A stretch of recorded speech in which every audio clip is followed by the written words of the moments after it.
आप सभी को अखंड भारत एजुकेशन प्लेटफॉर्म पे स्वागत है। हम कुछ दिन से रेगुलर वीडियो नहीं डाल रहे थे।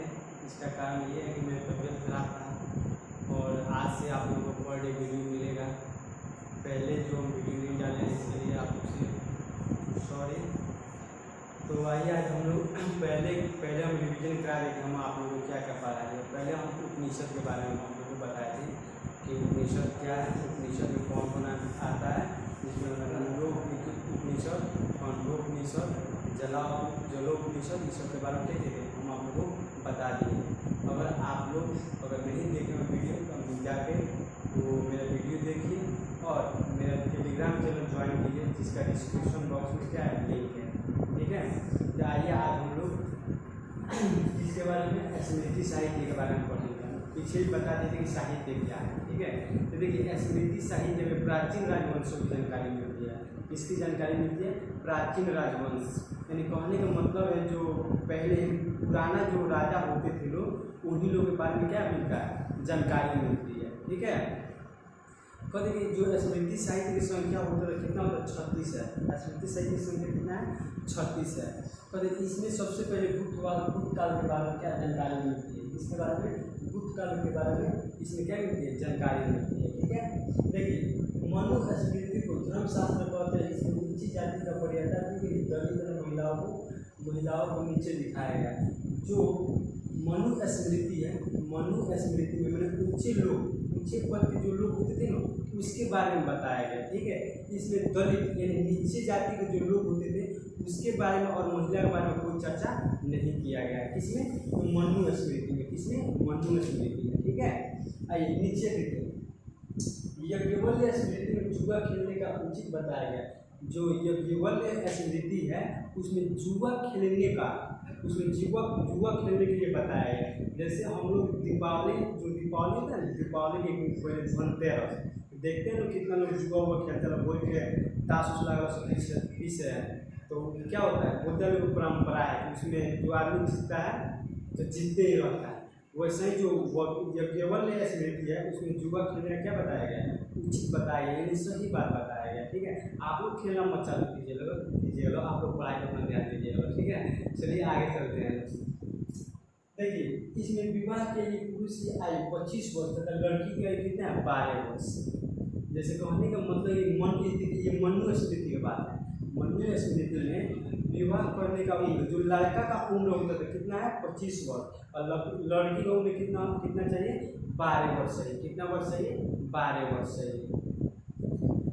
इसलिए पहले की जो लड़की होती थी ना, उन लोग का जो विवाह 12 वर्ष में हो जाता था तो लोग क्या करते, प्रेगनेंसी के टाइम में क्या होता, उनको डेथ हो जाता था।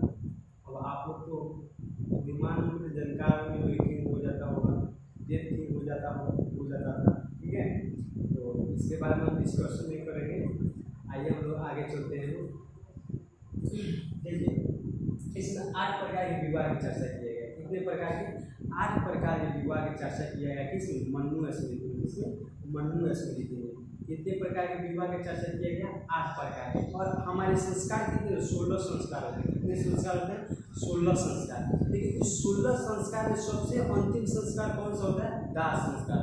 जो आदमी मर जाता है खूब फाँक के ताप लिया जाता है, काम में दही चूड़ा खाई जाए जला, वह का अंतिम संस्कार। और देखिए इससे जो 16 संस्कार में हम लोग क्या होते हैं, पैदा होते हैं वह भी एक तरह का संस्कार है, शादी होता है वह भी एक तरह क्या है, संस्कार है, और मर जाते हैं वह भी क्या है, सबसे अंतिम संस्कार क्या है, दाह संस्कार है, ठीक है। आइए आगे देखिए, ऋण 3 प्रकार के होते हैं।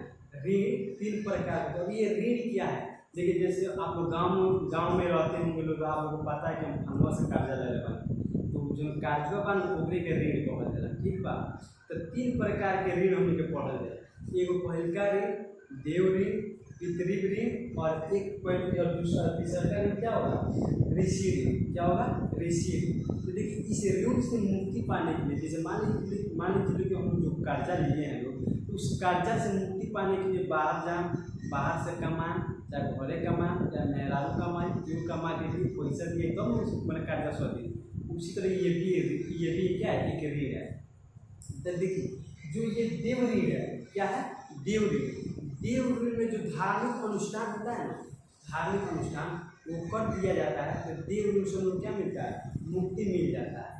अब आप लोग ये सोचना पड़ेगी धार्मिक अनुष्ठान क्या है, क्या है कि धार्मिक अनुष्ठान क्या है। जैसे मान लीजिए हम लोग हवन करते हैं लोग, ठीक है, जन्म लेना, कोई धार्मिक काम करना, रक्षा सूत्र बनवाना, ये क्या, ये सब धार्मिक अनुष्ठान है। क्या है, धार्मिक अनुष्ठान है। जैसे पूजा पाठ करना, उसमें कुछ किसी को खाना पिलाना, क्या किया, प्रसाद के तौर पर खिला देना, वो सब किस चीज़ में आता है, धार्मिक अनुष्ठान में आता है। ठीक है, अब ये ऋषि ऋण है, क्या है, ऋषि ऋण। ठीक है, ऋषि ऋण में इससे मुक्ति पाने के लिए इसमें अपने बच्चों को क्या किया जाता है, शिक्षा यानी शिक्षित बनाया जाता है। क्या बनाया जाता है, शिक्षित बनाया जाता है। अगर आप अपने बच्चों को शिक्षित बना देते हैं, गुरुकुल में ऋषि के पास देखते हैं, वहाँ वो पढ़ लेता है, शिक्षित हो जाता है, तो आप क्या हुए, ऋषि ऋण से क्या हुए, मुक्त हो गए। क्या हुए, ऋषि ऋण से मुक्त हो गए। अब आता है पितृ ऋण, यानी पिता का ऋण, यानी एक बाप का ऋण जो कर्जा होता है। तो पिता का ऋण बड़ा सिंपल है, क्या है, बच्चों को पैदा कर देना। ये क्या कहलाता है, बच्चों को जब वो पैदा कर देगा तो उसका पितृ ऋण क्या हो जाएगा, उससे मुक्ति पा लेगा। तो आप लोग भी अपना ऋण जब शादी हो तो उतार दीजिएगा लोग। ठीक है, आइए हम लोग आगे बढ़ते हैं। लोग पुरुषार्थ, जो पुरुषार्थ के 4 प्रकार, पुरुषार्थ कितने प्रकार होते हैं, 4 प्रकार के होते हैं। कितने प्रकार होते हैं, 4। यानी पुरुष, जो पुरुष होते हैं, जो मनुष्य होता है, मान पुरुष, वो अपने जीवन में 4 प्रकार का पुरुषार्थ, उसका नियम होता है। क्या होता है, 4 प्रकार का। पहला क्या है, धर्म, यानी सामाजिक नियम व्यवस्था, यानी जो धर्म होता है, जिस धर्म का होता है, उस धर्म में जो अपना समाज का जो नियम होता है उसका वो क्या करना चाहिए, पालन करना चाहिए, यानी उसके अनुसार क्या करना चाहिए, चलना चाहिए। पहला दर्शाता है। दूसरा है अर्थ, यानी आर्थिक संसाधन। क्या होता है, आर्थिक संसाधन। अर्थ का मतलब क्या होता है, आर्थिक संसाधन। जैसे देखिए, व्यक्ति को कोई काम करना है, उसको पैसा का जरूरत है, तो उसको जो भी इच्छा करे वो अपने संसाधन का करे, इकट्ठा कर ले। यानी उसका जो भी, जैसे मान लो कि आज उनको लाई पकौड़ी खाना है, ठीक है, तो लाई पकौड़ी खाने के लिए क्या करेंगे, उनको पैसा चाहिए, तो वो लाई पकौड़ी क्या कर ले, अपना उपयोगी यानी उपलब्ध कर ले, वो क्या हो जाएगा, आर्थिक संसाधन होता है। क्या हो जाएगा, आर्थिक संसाधन। ठीक है, और हम लोग आते हैं काम, जो काम होता है, शारीरिक, जो शारीरिक सुख भोग होता है। अब शारीरिक सुख भोग ये भी तो आपको नहीं बताना पड़ेगा। शारीरिक सुख भोग, जो आराम हो, ठीक है, देह को राहत मिले, वो किस चीज़ में आता है, काम में क्या आता है, शारीरिक सुख भोग। और लास्ट है क्या, मोक्ष, यानी आत्मा का उद्धार। जब आदमी मर जाता है, क्या करता है, जब आदमी मर जाता है उसका आत्मा क्या होता है, शांत हो जाता है, आत्मा भगवान के पास चला जाता है, तो क्या होता है, अपने जीवन से क्या होता है, मोक्ष पा लेता है।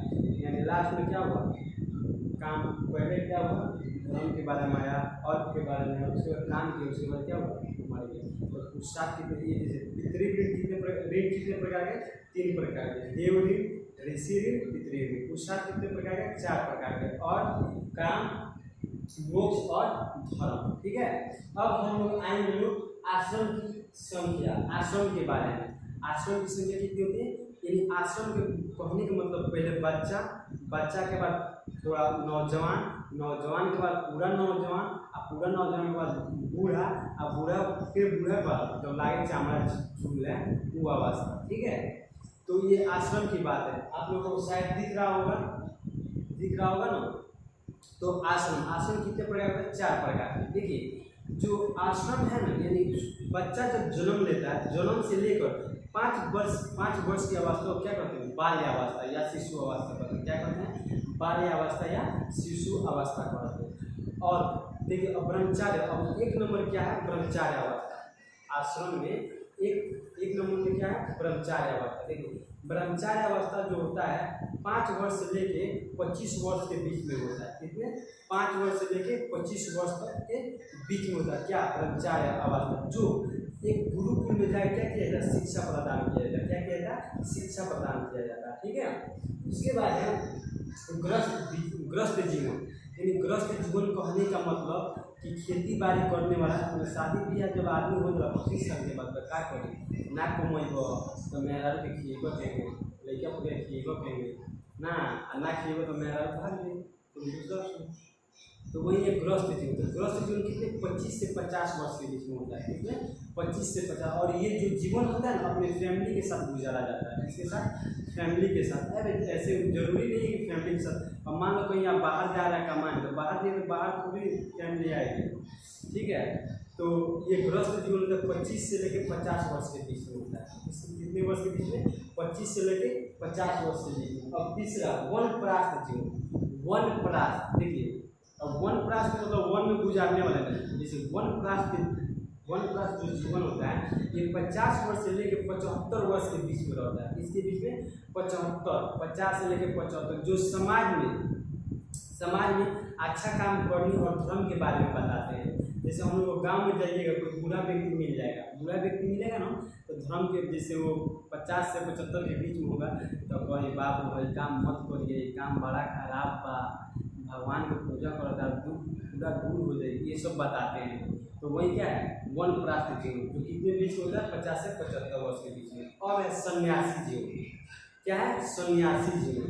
जैसे गौतम बुद्ध थे ना, कि उनका जब विवाह हुआ तो 16 साल की उम्र में, उसके बाद 29 साल की उम्र में क्या किए थे, घर त्याग के कहाँ चले गए थे ज्ञान की प्राप्ति करने। तो क्या बाद में क्या हो बाल ब्रह्मचारी हो गए थे। बाल ब्रह्मचारी में शादी तो हो ही गया था, मगर अपने मेहरारू क्या किए। ये एग्जाम्पल अपने मोदी जी को ले लीजिए। अपने मेहरारू के त्याग के कहा हिमालय पे, हिमालय पे कहाँ है रासीना के पहाड़ी पे दिल्ली, ठीक है। तो ये है लास्ट में सन्यासी जीवन। क्या है सन्यासी? ये 75 वर्ष के बाद का ही जीवन। 75 वर्ष से बाद से लेकर जब तक आप नहीं मरते हैं, ये क्या है सन्यासी जीवन।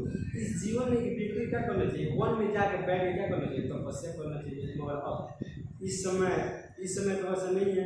इस समय बुढ़ो लोग 12 लोग तो चुपचाप मचान को खटिया बैठा रहता है, तो चिल्लाता का। अब देखिए इसके बाद अब हम लोग महाकाव्य के बारे में पढ़ेंगे। इसके बारे में महाकाव्य। देखिए महाकाव्य 2 प्रकार होता है।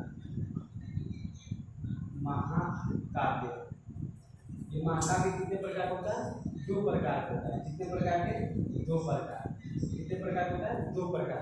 इस महाकाव्य 2 प्रकार के महाकाव्य में एक रामायण आता है और एक महाभारत आता है। क्या होता है? रामायण। क्या आता है? रामायण। क्या आता है? रामायण। देखिए इसका रचना किसने किया था? महर्षि वाल्मीकि ने किया था। किसने किया था? महर्षि वाल्मीकि ने किया था। महर्षि वाल्मीकि ने किया था, ठीक है। इसमें शुरुआती कितना श्लोक था? इसमें शुरुआती 12,000 श्लोक था। कितना? 12,000। और इसमें जब शुरू हुआ कितना, और वर्तमान में कितना श्लोक है? इसमें वर्तमान में 24,000 श्लोक है। कितना श्लोक है? 24,000 श्लोक है, ठीक है।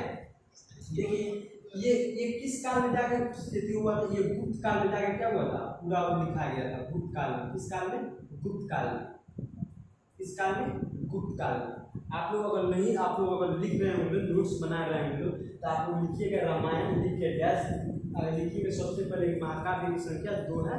पहला रामायण, जिसकी रचना महर्षि वाल्मीकि ने किया था। इसमें शुरुआती 12,000 श्लोक थे और वर्तमान में 24,000 श्लोक हैं, ठीक है। और इसको ये गुप्त काल में क्या हुआ था? संपन्न हुआ था। और अकबर के शासन, अकबर के काल में एक इसे फारसी भाषा में बुजाई ने क्या किया था? अनुवाद किया था। कौन? बुजाई ने क्या किया था? अनुवाद किया था, ठीक है। तो आप लोग ये लिख लीजिएगा। अब हम लोग पढ़ेंगे इसके बारे में, महाभारत के बारे में। तो आप लोग स्क्रीनशॉट लीजिए और फिर हम इसको मिटा के यहाँ पे महाभारत के बारे में बता रहे हैं, ठीक है। आप लोग स्क्रीनशॉट लीजिए। तो अब हम आप लोगों को महाभारत के बारे में बताएंगे, ठीक है। शायद उम्मीद करते हैं कि आप लोग ले लिए होंगे स्क्रीनशॉट।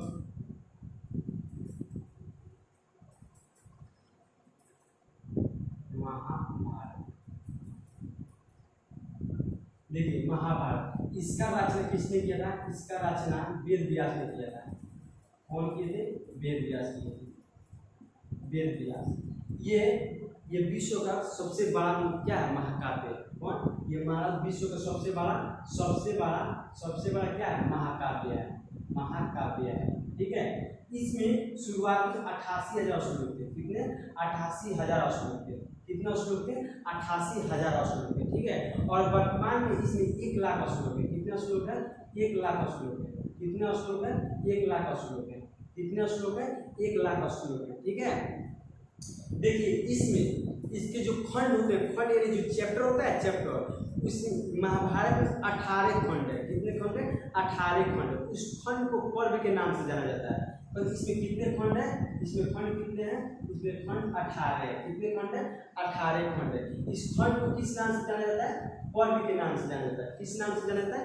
पर्व के नाम से जाना जाता है। ठीक है, इसी महाभारत में विष्णु और पुराण के बारे में बताया गया है। क्या बताया गया? सबसे इसमें जो बातचीत हुआ है विष्णु और गीता, जो क्या है इसमें चर्चा हुआ है। ठीक है, और इसको फारसी भाषा में, किस भाषा में?